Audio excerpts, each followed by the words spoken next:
স্বাস্থ্যগত জটিলতার পরও নিয়মিত ফ্লাইটে ফিরতে নিজেই সম্মতি দিয়েছেন সাবেক প্রধানমন্ত্রী বেগম খালেদা জিয়া। দীর্ঘ ৩ মাস ২৫ দিন পর ৪ মে লন্ডন থেকে বেগম জিয়াকে বহনকারী উড়োজাহাজ রওনা দেবে এবং পরের দিন সোমবার বেলা ১১টায় সিলেট হয়ে ঢাকায় পৌঁছার কথা রয়েছে। তার সঙ্গে থাকছেন ২ পুত্রবধূ ডাক্তার জোবায়দা রহমান ও সৈয়দা শামিলা রহমান।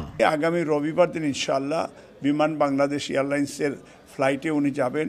আমরা আশা করছি যে ৬টা ফ্লাইট যাবে এবং উনি সিলেটে ট্রানজিট ১ ঘন্টা থাকবে এবং সিলেট থেকে ঢাকা পৌঁছাবে ১০টা ৫৫-তে। যুক্তরাজ্যের বিএনপির পক্ষ থেকে জানানো হয়েছে, লন্ডনের হিথ্রো বিমানবন্দরে দলের হাজারো নেতাকর্মী খালেদা জিয়াকে বিদায় জানাতে ইতিমধ্যেই প্রস্তুত। তার সঙ্গে দেশে আসছেন যুক্তরাজ্যের বিএনপি সভাপতি ও সাধারণ সম্পাদক। আমরা সুশৃঙ্খলভাবে এয়ারপোর্টে যাব, আমরা সুশৃঙ্খলভাবে দাঁড়িয়ে থাকবো।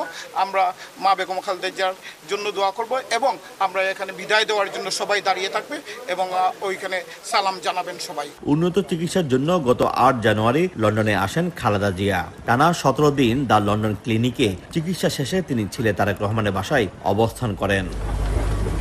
বিএনপির নেতাকর্মীরা ধারণা করেছিলেন মায়ের সাথে দেশে ফিরবেন তারেক রহমান। তবে রাজনৈতিক নানা সমীকরণের বিবেচনায় এখনই ফিরছেন না তিনি। অন্যদিকে দেশে ফিরে দলের হাল ধরতে সক্রিয় ভূমিকা রাখবেন সাবেক প্রধানমন্ত্রী বেগম খালেদা জিয়া, এমনটাই প্রত্যাশা বিএনপির নেতাকর্মীদের। তবে সবকিছুই নির্ভর করছে তার শারীরিক অবস্থার উপর।